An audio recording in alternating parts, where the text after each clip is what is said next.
que cette image frappe. L'équivalent de 10 terrains de foot brûlent par minute. Et bien par minute. C'est grand un terrain de foot, ça veut dire des millions d'arbres qui partent en fumée. 6000 hectares en une seule nuit du côté de la Gironde. C'est évidemment l'été qui restera dans l'histoire comme le pire sur le front des incendies. Alors on va faire un point très factuel tout de suite et puis on va se poser des questions importantes sans doute sur l'état de la forêt dans notre pays. C'est d'abord les indispensables de Justine Fraissinet.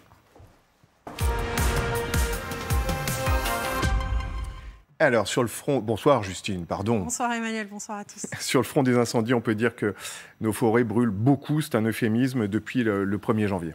Oui, depuis le début de l'année, 50 000 hectares de forêts et de bois ont brûlé. 50 000 hectares, ça fait environ 226 hectares chaque jour, soit 322 terrains de foot. Ça veut dire que chaque heure, 13 terrains de foot brûlent en moyenne depuis le 1er janvier. Dans le détail, plusieurs incendies progressent toujours. D'abord, celui du Maine-et-Loire. Les flammes ont parcouru 1200 hectares. Et en Gironde, c'est le méga-feu de l'Andiras qui a repris hier. On se souvient évidemment de ces images impressionnantes de la dune du Pilat fin juillet. Le feu s'est étendu hier au département des Landes. 4000 hectares supplémentaires ont brûlé. Incendie également en Lozère et dans l'Aveyron. Le feu est maîtrisé mais pas fixé et donc encore moins éteint. Les flammes ont déjà parcouru 700 hectares. 600 pompiers sont mobilisés sur place. Dans la Drôme également, près de 300 hectares ont déjà brûlé. Dans le massif de Diois, plus de 200 pompiers sont mobilisés pour maîtriser l'incendie. Hier, un hélicoptère a procédé à 90 largages, soit 4000 litres d'eau, sans succès pour le moment. Et on apprend également qu'une centaine d'hectares de forêt et de broussailles sont aussi partis en fumée dans le Jura. Bon, c'est évidemment le résultat d'un ensemble de facteurs d'une intensité exceptionnelle cette année. Oui, d'abord, la sécheresse. Le mois de juillet a été le deuxième plus sec jamais enregistré en France. Le précédent record daté de mars 1961. Le déficit de précipitations, c'est-à-dire ce que les sols perdent en eau du fait du manque de pluie et des fortes températures, atteint 84% par rapport à la période 1991-2020, ce qui donne effectivement des sols très secs et donc très inflammables. L'été 2022 bat aussi un autre record, celui du nombre de jours de vagues de chaleur. 34 jours pour le moment, contre 22 lors de la canicule de 2003 et 23 en 1983. On a aussi battu des records de chaleur absolue dans 64 villes de France en juillet. 42,6 degrés à Biscarrosse dans les Landes, 42,9 degrés à Biarritz et même 43 degrés à Arcachon. Alors évidemment, tous ces facteurs favorisent les méga-feux. On parlera de cette notion tout à l'heure. Nos forêts brûlent, c'est une évidence. Chaque hectare, c'est un hectare de moins. Du coup, on a le sentiment qu'en France, la forêt recule. Est-ce que c'est vrai ? Eh bien non, on pourrait avoir le sentiment qu'il se passe en France ce qu'il se passe ailleurs, notamment en Amazonie. Une déforestation massive, mais la superficie totale des forêts françaises est plutôt à la hausse, en moyenne de 0,6% par an. Et ce, depuis 30 ans. Les forêts et les bois couvrent aujourd'hui quasiment 17 millions d'hectares de la métropole, soit quasiment un tiers du territoire, 31%, contre 19% en 1908. Cette proportion, elle grimpe même à 85% dans les Outre-mer, avec plus de 8 millions d'hectares de bois et de forêts, ce qui place la France au 4e rang européen en termes de boisement, derrière la Suède, la Finlande et l'Espagne. Cela fait en fait 3 siècles que la forêt française progresse depuis l'ordonnance de Colbert. Pour faire simple, elle visait à produire massivement du bois, premièrement pour construire des navires et ensuite pour se chauffer. Alors certains vont avoir un haussement d'épaule et vont dire s'il y a toute cette surface, quel est le problème en fait ? Bien oui, le problème c'est que le constat est effectivement un peu trompeur. On l'a dit, la forêt s'étend, mais surtout grâce à des plantations. En clair, on plante dans un but commercial pour pouvoir raser ensuite et vendre du bois. Et donc, de moins en moins de parcelles sont en fait réellement laissées à l'état naturel. Conséquence, on mélange aussi de moins en moins les espèces. La moitié de la forêt française est constituée de peuplements dits monospécifiques, c'est-à-dire qu'en fait, une seule espèce d'arbre est présente par massif. Sauf que l'ONF, l'Office national des forêts, le répète régulièrement, moins les forêts sont diversifiées, moins elles sont capables de s'adapter au changement climatique, notamment aux sécheresses récurrentes, aux maladies, aux insectes ravageurs et bien sûr, évidemment, aux feux. L'idéal serait donc de replanter en mélangeant les espèces des feuillus et des résineux. Par exemple, le massif landais est presque exclusivement constitué de pins maritimes, des résineux, contrairement aux forêts du nord-est et du massif central qui sont beaucoup plus diversifiées. Écoutez justement les détails de Serge Zaka, il est chercheur en agroclimatologie. Pour le massif des Landes, malheureusement, on a une situation, on a une forêt humanisée, une forêt anthropique.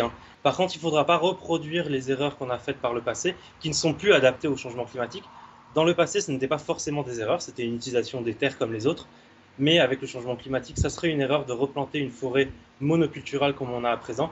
Il faut replanter une forêt qui soit plus diversifiée, qui soit plus résiliente au changement climatique.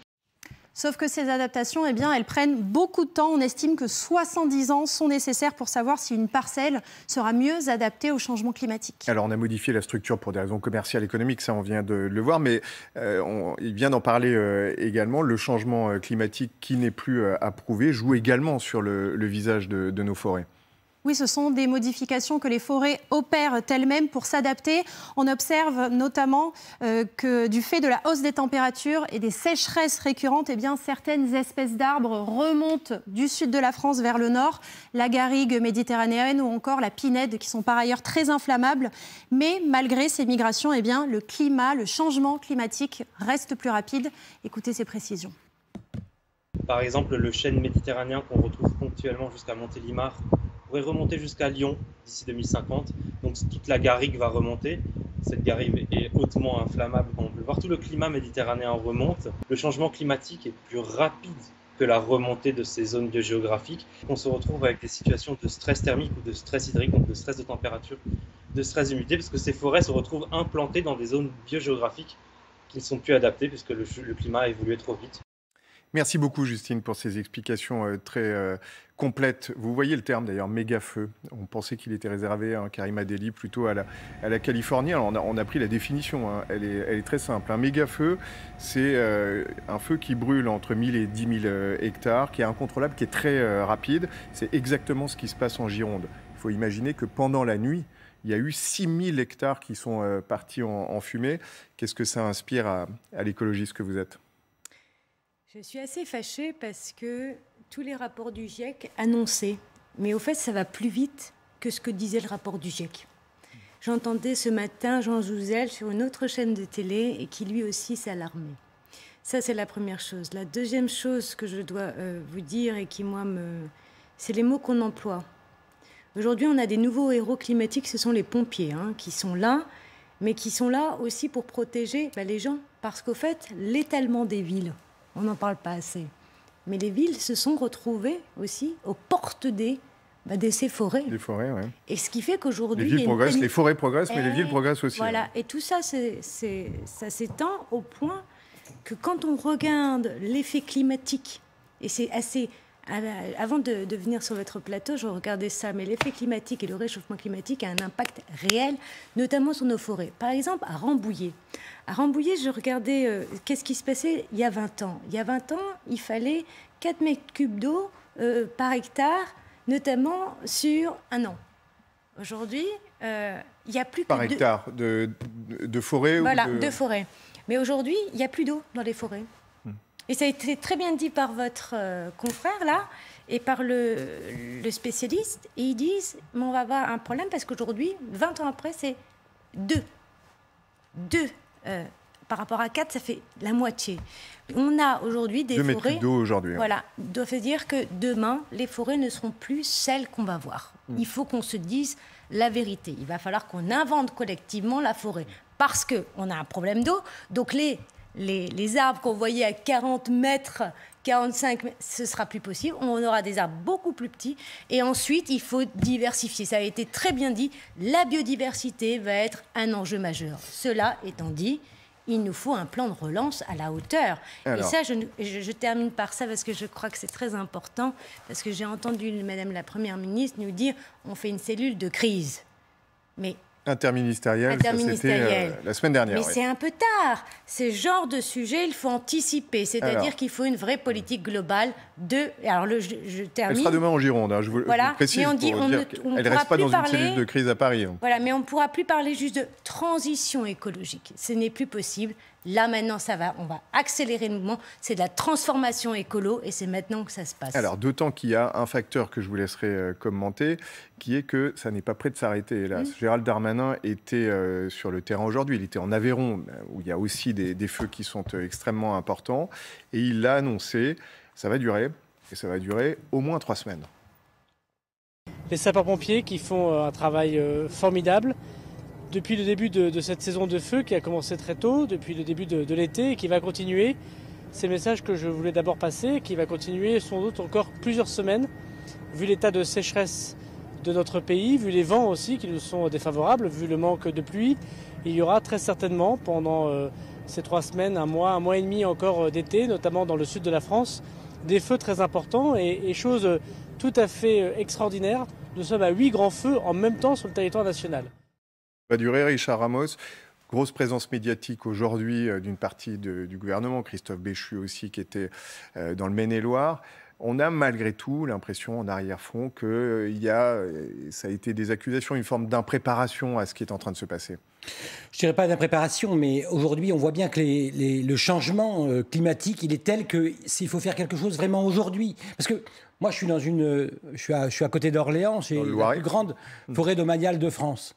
Et donc tout doit être fait en même temps. C'est-à-dire qu'à la fois on salue les pompiers, mais aussi il faudra regarder en sorte que les pompiers volontaires soient aidés, alors que jusqu'à présent, d'un territoire à l'autre, on n'aidait pas les entreprises à libérer des pompiers.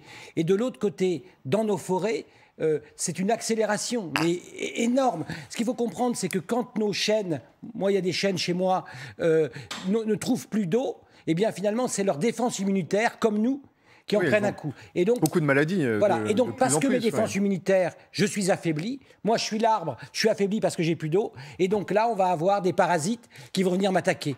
Et donc, on voit bien qu'il faudra faire quelque chose immédiatement. Alors, il y a l'ONF qui s'en occupe. Il y a aussi de la forêt privée qui essaie... Les 2 tiers des forêts en France, je crois, à peu près sont privées. Qui essaie aussi de 3 quarts même. De toute façon, on ne pourra pas faire des monocultures. On sait aujourd'hui que si on veut faire en sorte que nos forêts restent nos forêts, il faudra à la fois jouer sur la densité à l'hectare et aussi sur les espèces et sur des variétés. Et je le dis aussi parce qu'on a aussi un problème lié à l'engrillagement de nos forêts. Moi, je porterai un texte contre l'engrillagement parce que, imaginez demain qu'avec des hectares qui soient engrillagés, les animaux sauvages... Donc l'engrillagement, c'est mettre un grillage autour d'une forêt pour condamner l'accès. En Sologne, par exemple, vous avez plein de chasses où tout est engrillagé. Ouais. Imaginez que demain, en Sologne, on ait des feux, ça veut dire que tous ces animaux sauvages vont cramer sur place. Et donc là aussi, c'est-à-dire qu'il faut regarder évidemment le problème des essences, mais regarder également toutes les conséquences qui sont autour. Emmanuel Ducrot, on sait que les solutions, c'est maintenant pour un long terme ou qu'il fallait peut-être les prendre avant.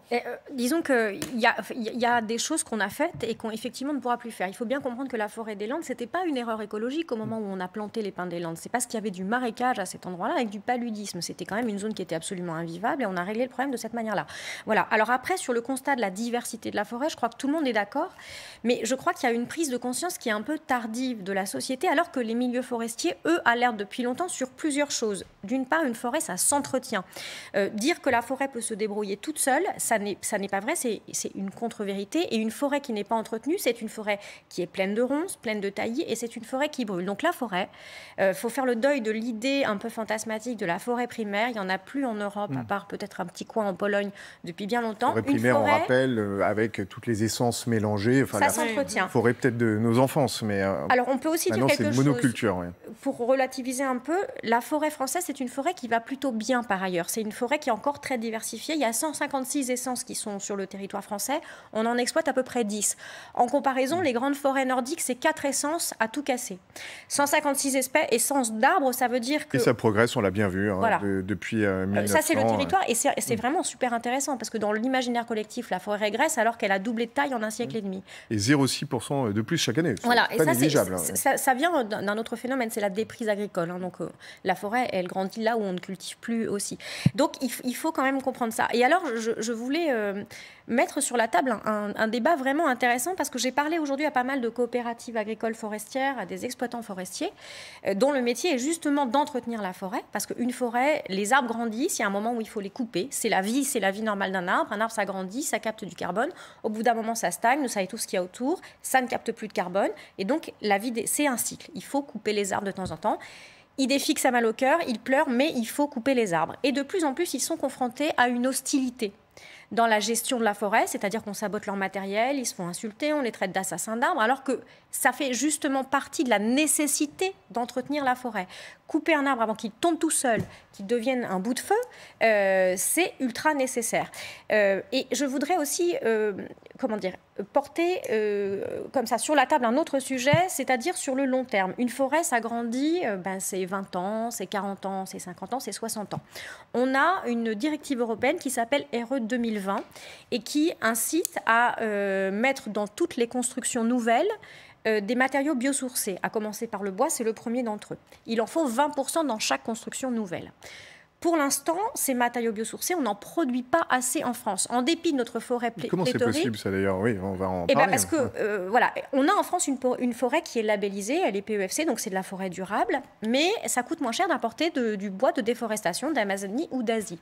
Donc il faut comprendre qu'une façon de soigner notre forêt, de la faire vivre, c'est de l'exploiter économiquement. Ça paraît contre-intuitif, mais une forêt qu'on exploite, qui vit, qu'on replante, alors évidemment en faisant pas les mêmes erreurs que par le passé, en mélangeant les espèces, et on a encore plus de feuillus que de résineux en France dans nos forêts. La condition d'une bonne vie de la forêt, c'est aussi celle-là. Ça paraît contre-intuitif, mais c'est une réalité écologico-économique. Alors, je laisserai Karima Delli réagir dans un instant, mais d'abord, Jad Zahab. Bon, moi, je souscris à tout ce qui vient d'être dit, et je veux rappeler quand même qu'une certaine partie de ces feux-là sont d'origine humaine. Et donc, j'avoue que je suis encore parfois surpris que quand on conduise, on jette sa cigarette par la voiture. J'ai du mal à comprendre le manque de citoyenneté des personnes qui peuvent 9 sur 10, d'après Gérald Darmanin, jeter ces mégots. Ensuite, en vous entendant parler, et je rappelle que, évidemment, je suis d'accord avec tout ce qui était dit, j'avais envie de dire, dites-moi comment est votre forêt, je vous dirai qui vous êtes. Et finalement, je suis d'accord, aujourd'hui, nous payons les erreurs des dernières années sur la façon dont nous avons urbanisé à outrance la France, et on se retrouve avec, en effet, des villes qui se sont étalées et des gens qui habitent, en réalité, presque dans cette forêt qu'on a oubliée. Et je crois que ce qui est intéressant, un peu d'ailleurs comme la question de l'eau qu'on évoquait la semaine dernière, je crois que la forêt va devenir maintenant, c'est une nécessité, un objet politique. De la même manière que quand on évoquait l'eau sur ce plateau la semaine dernière, je suis allé regarder les différents textes de loi français, mais c'est vrai que ça va aussi beaucoup se jouer à l'échelle européenne. La forêt a tendance à être un objet dépolitisé qui était absent des débats. Alors c'est vrai, il y a la question des constructions dans lesquelles on intègre la dimension écologique, mais je trouve que, et c'est très intéressant dans ce moment précis où en effet il y a la cellule de crise mais qui gère une urgence absolue, et dans la nécessité de se projeter, ça va devenir un réel objet politique. Et puis je profite de la présence d'un député national, entre guillemets français, au Parlement français sur ce plateau. Il y a aussi des choix qui ont été faits ces dernières années, notamment dans les derniers projets de loi de finances où on a baissé le budget de l'Office national des forêts. Et donc moi je dis maintenant, bon, dont acte parce que c'était le quinquennat précédent, mais pour autant, j'ai regardé, en 2000, l'Office national des Français comptait 13 000, comptait 13 000 postes. Aujourd'hui, il en compte 8 000, 5 000 de moins, c'est 40% en près de 20 ans. Je pense qu'il est temps, pour une forêt qui grossit, pour une forêt qui augmente de presque 1% chaque année, je pense qu'il va falloir aussi, loin de l'idéologie, parce que je pense que, et j'espère que tous les partis politiques se mettront d'accord, vu l'enjeu grave dont il est question, sur une réalité. Vous mentionniez, Madame l'eurodéputée, peut-être un plan de relance. Bon, peut-être que maintenant, et j'espère qu'au-delà des postures de tous les côtés, on va réussir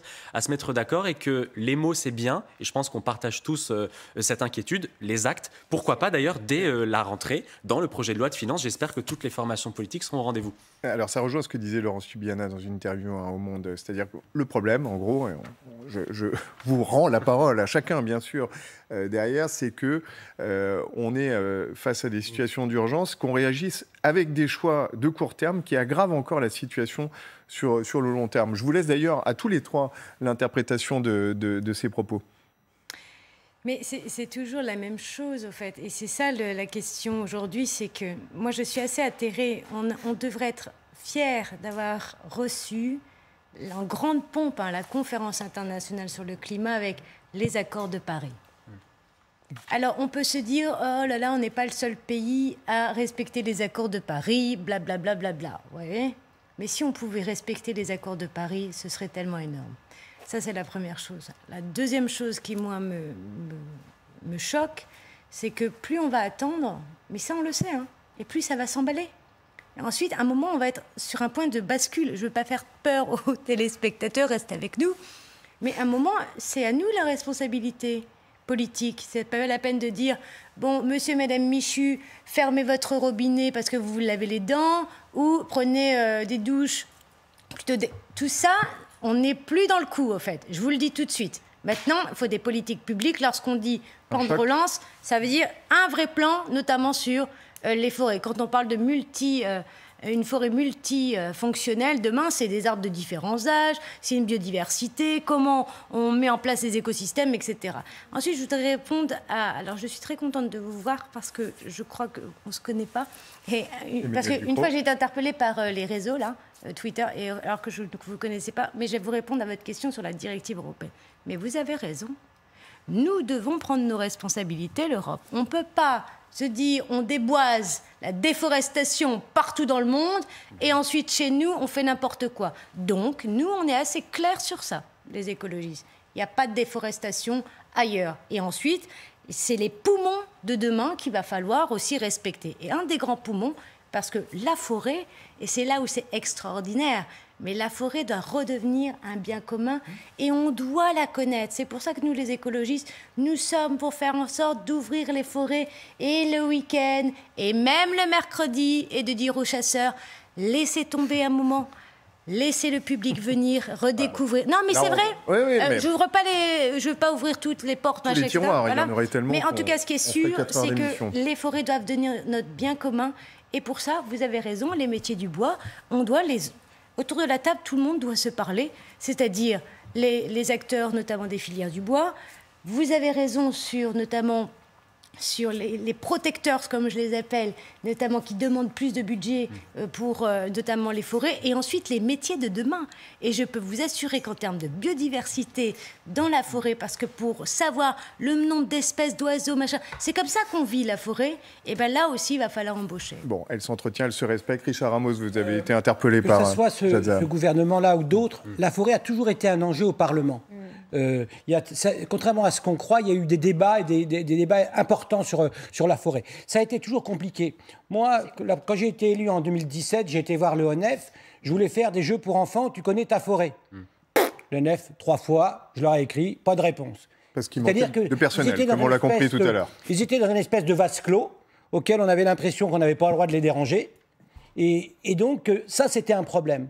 Et donc, moi, je pense qu'il faut s'appuyer sur l'ONF. Il y a eu des problèmes de gouvernance. Il y avait vraiment des gens qui étaient vraiment des passionnés, qui mettaient plus d'heures que ce qu'il fallait. Mais aussi, ils devaient aussi, eux, rendre compte. Et puis, on a une chance. Marc Fesneau, le ministre actuel de l'Agriculture, est un passionné de forêt. Il était maire de Marchenoir, d'un petit village. Il a été le premier à monter public une CUMA pour faire du bois énergie. Et donc, public. Et donc, à Marchenoir, il a mis en place cette affaire-là. Et donc, je crois qu'aujourd'hui, il ne faut pas opposer la gestion privée à la gestion publique. Il faut regarder ce qui se fait. Alors, moi, j'ai rien contre les groupes qui viennent, évidemment, dans nos forêts, faire du bois. Mais ce qui a beaucoup choqué, c'est quand on les voit arriver maintenant avec du matériel à chenilles qui détruit tout. C'est-à-dire que, à la fois, il n'y a pas de problème, il faut qu'ils viennent entretenir nos forêts. Mais de l'autre côté... Attention, il n'y a pas que l'arbre lui-même. Il y a aussi une biodiversité qui ne doit pas être détruite parce que pour faire plus de fric, on a du matériel qui abîme tout autour. Et donc, c'est tout ça sur lequel il va falloir aller vite et essayer de voir. Et puis également, nos scieries. C'est-à-dire qu'un des problèmes que l'on a, c'est qu'il faut remonter une filière complète. Ça veut dire qu'aujourd'hui, quand on a une scierie, c'est beaucoup de stock d'argent. C'est-à-dire que, contrairement à d'autres choses auxquelles vous jouez en bourse, là, les traders, en 10 secondes, ils ont gagné de l'argent.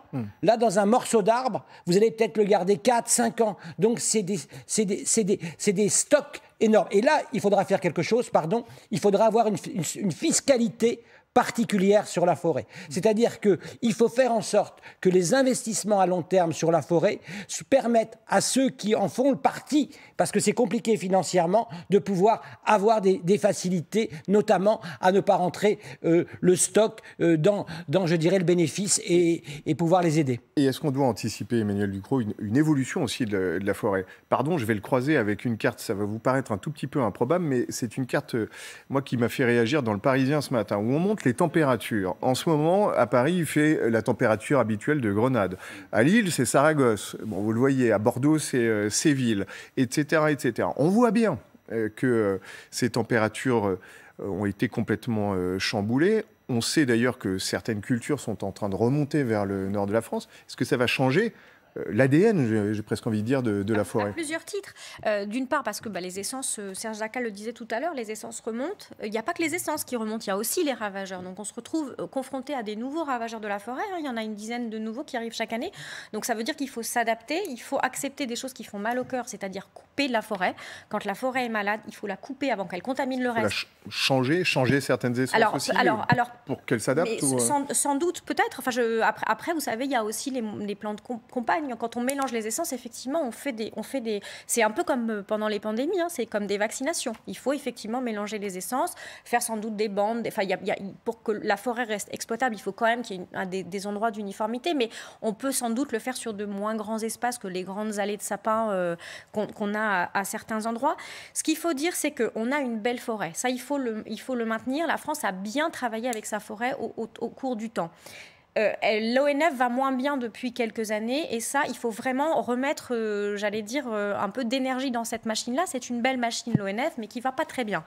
Le modèle français de gestion de la forêt, il est copié dans le monde entier. C'est un modèle qui repose sur le public pour un quart et sur le privé pour 3/4.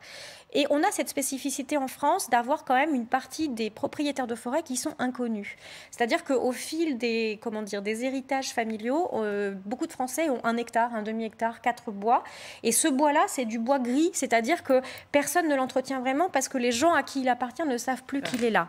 Donc il faudrait peut-être aussi faire un recensement de la forêt, remettre cette forêt-là qui n'est plus entretenue, plus exploitée dans le circuit. Effectivement, on a tous des visions des grandes futaies de chênes, des futaies Colbert, etc. La forêt de demain, c'est sans doute plus celle de Colbert. C'est sans doute autre chose. Et avec beaucoup plus de méga-feux, si je reviens sur le... Mais la forêt de demain, c'est une forêt qu'il faut envisager avec connaissance et sans angélisme. C'est-à-dire qu'il ne faut pas imaginer que ce sera la forêt de Blanche-Neige avec des loups et personne qui y va. Parce qu'une forêt où personne ne va, c'est une forêt qui ne va pas bien. Ouais. Voilà. En rentrant sur ce plateau, Karima Delli, tout à l'heure, je ne sais pas si c'était la phrase exacte que vous avez employée, mais c'est une phrase à laquelle beaucoup de gens pensent quand on voit ce qui se passe en ce moment. Ce n'est pas votre bord politique, mais c'est un président de la République dont l'expression est restée dans tous les esprits. Notre maison brûle. Et nous regardons ailleurs. Nous ne pourrons pas dire que nous ne savions pas. Prenons garde que le XXIe siècle ne devienne pas, pour les générations futures, celui d'un crime de l'humanité contre la vie. Eh bien, si, dans le fond. 20 ans. C'était il y a exactement 20 ans. La maison continue de brûler. Peut-être que les gens continuent de regarder ailleurs. Je vais le relier à quelque chose. Ce qui se passe en ce moment en Asie, puisqu'on parle d'événements climatiques extrêmes. À Séoul, ce sont les plus fortes précipitations depuis 115 ans. Il y a une dizaine de morts déjà. La maison brûle ou la maison coule. On continue à regarder ailleurs pour conclure, Karima Delli? Absolument, on continue à regarder ailleurs. Et ce qui est assez dramatique, c'est les conséquences de ne pas regarder ce qui est en train de se passer sur le dérèglement climatique. Parce que les conséquences, elles sont humaines, elles sont sur notre biodiversité, et ensuite c'est sur l'éco-anxiété. Alors je lisais alors je cite pas mais je lisais là un article terrible sur cette jeunesse qui a peur de son avenir. Alors moi j'ai envie de terminer cette première partie de l'émission en disant on a les solutions, on peut bien faire. on a cette envie de dire maintenant, il faut arrêter de dire on n'est pas capable de... On est la France. La France a des belles solutions. Les autres pays européens réussissent. Nous devons être l'avant-garde sur le dérèglement climatique. Alors allons-y tous ensemble. Voilà, et c'est maintenant. C'est maintenant et c'est à condition que nos politiques prennent leurs responsabilités, sachent descendre de leur posture idéologique, parce que la question écologique, c'est un sujet théorique qui, évidemment, et c'est tant mieux, nous sommes dans une démocratie, passionne les foules. Mais moi, je dis à nos politiques, et on entend Jacques Chirac, c'est un aveu d'échec de toute notre classe politique depuis 20 ans.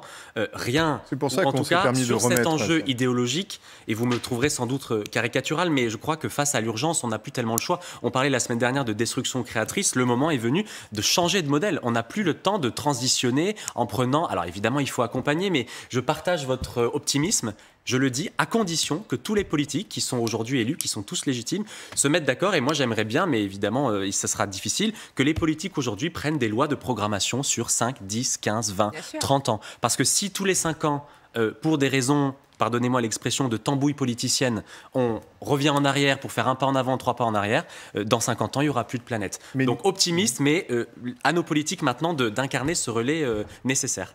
Pas de cynisme, hein, mais quand on présente depuis quelques années, on sait qu'à chaque événement extrême, tout le monde a la main sur le cœur en disant « c'est maintenant, ça va changer », ça ne change pas.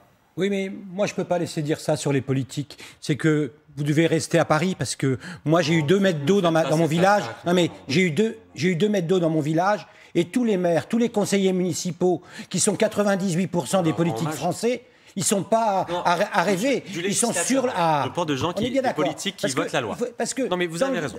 Sur le terrain, partout en France, depuis une dizaine d'années, il y a eu des crues qu'on n'avait jamais vues. Moi, dans mon village, à Failly-aux-Loges, dans le Loiret, il y avait 2 mètres d'eau.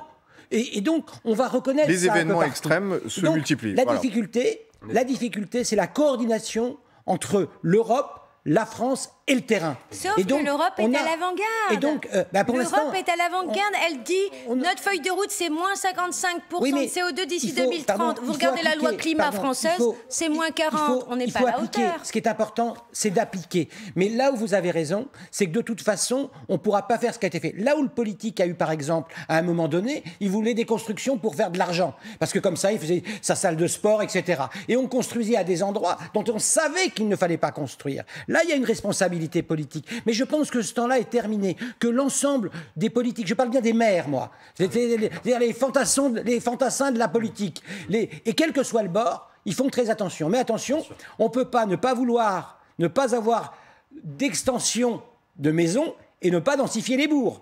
C'est-à-dire que là, les écologistes, il faut qu'ils se mettent d'accord. On ne peut pas ne pas construire dans le bourg en densifiant et construire des maisons sur le côté. On ne va pas rentrer dans cette argutie qui est intéressante, mais ce sera pour une autre fois. Pour conclure, Emmanuel Ducrot, juste, c'est pas pour être pessimiste, quand on voit les images et un article du Monde aujourd'hui qui nous explique que selon un rapport de l'ONU, l'Euphrate sera à sec en 2040. On sait que dans cette zone du Tigre et de l'Euphrate en Irak, toute la vie dépend de ces fleuves. Est-ce qu'il n'y a pas une autre dernière dimension qui est des migrations de population immenses, ce qu'on a commencé à appeler les réfugiés climatiques? On les verra certainement, ce n'est pas encore le cas. Mais je crois qu'il faut qu'on se pose aussi les questions de ce qu'on peut faire nous. Et je constate qu'en France, on n'a pas forcément la conscience qu'on a des atouts dans notre manche. Le fait qu'on ait de l'eau en abondance. La France n'est pas un pays de sécheresse. La France est un pays où le cycle de l'eau s'est déséquilibré. Donc il faut sortir des postures sur la gestion de l'eau. C'est un sujet qui me tient à cœur, je le martèle, mais il faut qu'on accepte que l'eau est abondante en hiver, qu'elle ne l'est pas en été et qu'il va falloir la stocker. Alors je sais que ça fait hurler, mais si on n'en arrive pas à ça, on en arrivera à des moments où notre pays sera aride et sous l'eau en hiver. On peut faire les deux. Il faut sortir de la posture du fait que le stockage de l'eau est une hérésie. Ça, c'est la première chose. Et la deuxième chose que je voudrais dire, c'est une sorte de métaphore. La forêt, ça brûle. La forêt, ça brûle, et quand une forêt brûle, on a le cœur qui saigne. Enfin, moi, c'est des images qui me sont insupportables. C'est un peu comme quand Notre-Dame brûle. La forêt française qui brûle, ça nous fait mal au cœur. Une forêt, ça repousse. Une forêt, ça repousse, ça reverdit très, très vite. Ça prend beaucoup de temps derrière. Donc, il faut lui laisser le temps et il faut l'envisager à long terme. Et cette forêt, il faut l'accompagner pour qu'elle pousse, pour qu'elle soit résistante à l'avenir. La mélanger probablement, etc. Accepter qu'il y ait des chemins, etc. Donc voilà, il faut y a des espoirs. Capitaliser on l'a bien vu. sur les futures pousses.